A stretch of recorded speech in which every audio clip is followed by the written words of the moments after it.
तो आइए हम कॉरपोरेट बाजार की रणनीति, मर्जर क्या है, विलय क्यों कंपनियां करती हैं, इस पे बात करते हैं। तो देखिए कि मर्जर है क्या।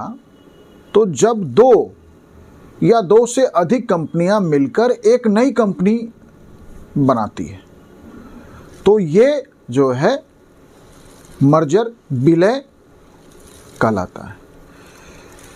कंपनी ये करती क्यों है मर्जर? तो देखिए, कंपनी जब एक बड़े बाजार में अपनी पहुंच बनाना चाहती है, अपने ग्राहक आधार को कंपनियां विस्तार देना चाहती है, अपनी ग्राहकों तक पहुंच का विस्तार करना चाहती है, तो कंपनियां विलय मर्जर का सहारा लेती है। कई बार कंपनी किसी नए क्षेत्र में विस्तार करना चाहती है, तो एक कंपनी, मान लीजिए कि फॉर एग्जांपल एक्स एक कंपनी है, अब वो सीमेंट बिजनेस में जाना चाहती है और उसका सीमेंट बिजनेस में एंट्री अभी नया नया है, तो वो क्या करेगी कि वो सीमेंट बिजनेस के किसी बड़े ब्रांड को खरीद के अपना विस्तार कर लेगी। तो जब कोई कंपनी किसी नए क्षेत्र में भी विस्तार करने की रणनीति बनाती है तो उसके लिए भी ये कॉरपोरेट रणनीति मर्जर का इस्तेमाल करती है।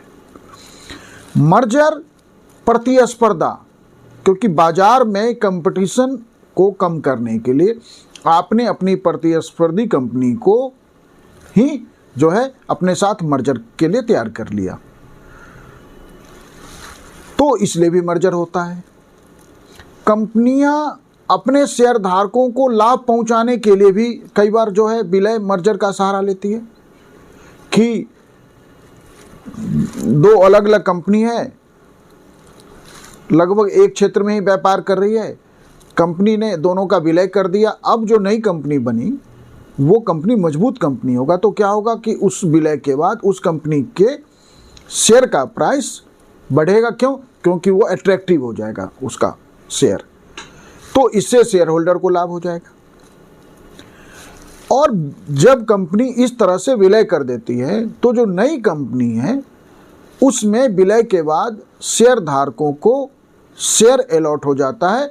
वह विलय में के ही शर्तों में तय होता है कि अगर एक्स और वाई दो कंपनी का विलय हो रहा है तो एक्स का वेटेज और वाई का वेटेज डिसाइड हो जाता है, और नई कंपनी में यदि एक्स वाई में मर्ज कर रही है तो एक्स के शेयर होल्डर को अब वाई कंपनी में जो है कितने शेयर के अगेंस्ट क्या शेयर दिया जाएगा, यह जो है डिसाइड हो जाता है, और फिर इससे शेयरधारकों को उस नई कंपनी में या विलय के बाद की कंपनी में जो है शेयर अलॉट कर दिया जाता है।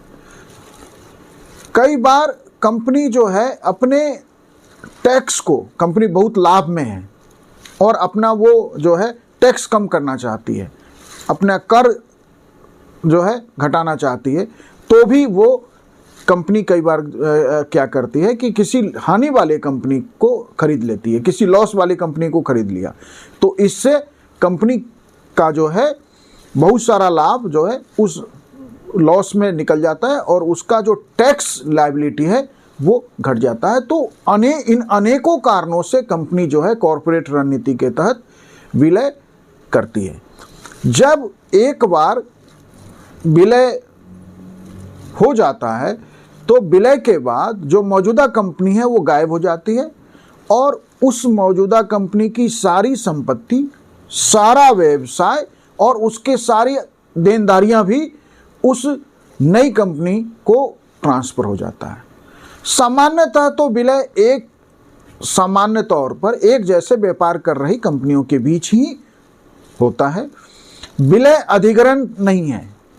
एक्विजिशन, अधिग्रहण अलग चीज है। विलय में दो या दो से अधिक कंपनी मिलकर एक नई कंपनी बनाती है या एक कंपनी दूसरे कंपनी में जो है मर्ज हो जाती है।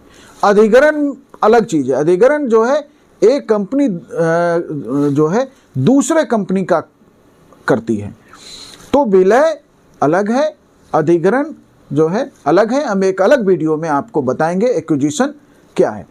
अब इसके और क्या क्या लाभ हैं कॉरपोरेट इस रणनीति के, मर्जर के। तो देखिए कि जब आप मर्जर का सहारा लेते हैं तो अब एक दो कंपनी को आपने जो है एक कंपनी बना दिया, तो आपके विज्ञापन जो आपका जो एडवर्टाइजमेंट एक्सपेंडिचर है वो घट जाएगा। आपका जो उस कंपनी का परिचालन लागत है जो वो कम हो जाता है। कंपनी के प्रतिकृति मतलब आपके प्रोडक्ट को लग रहा है कि एक कंपनी जो है मार्केट में आपके प्रोडक्ट की जो प्रतिकृति बना के जो बाजार में आपको नुकसान पहुंचाया जाता है उससे कंपनी बचती है। कंपनी को नए भौगोलिक क्षेत्रों में कारोबार का विस्तार हो जाता है। तो इस तरह से जो है कई तरह के इन लाभों को देखते हुए एक कॉरपोरेट रणनीति के तहत मर्जर किया जाता है।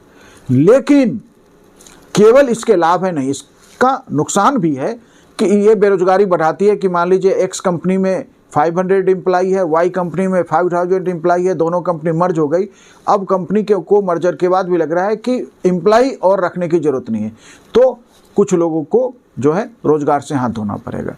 विलय के बाद जो है दो अलग अलग संस्कृति की कंपनी के कर्मचारियों के प्रदर्शन पर असर पड़ जाता है कि हर कंपनी का एक वर्किंग एनवायरनमेंट होता है, हर कंपनी का एक वर्किंग तरीका है। तो जब मर्जर के बाद नई कंपनी बनती है तो जो पुराने कंपनी जो हैं उनके कर्मचारियों के प्रदर्शन पे असर पड़ता है। प्रतिस्पर्धा कम होने से जो है कंपनी का बाजार पर एकाधिकार मोनोपोली हो सकता है। उस मोनोपोली का लाभ उठा के कंपनी जो है अपने उत्पाद या सेवाओं की कीमतें बढ़ा सकती है।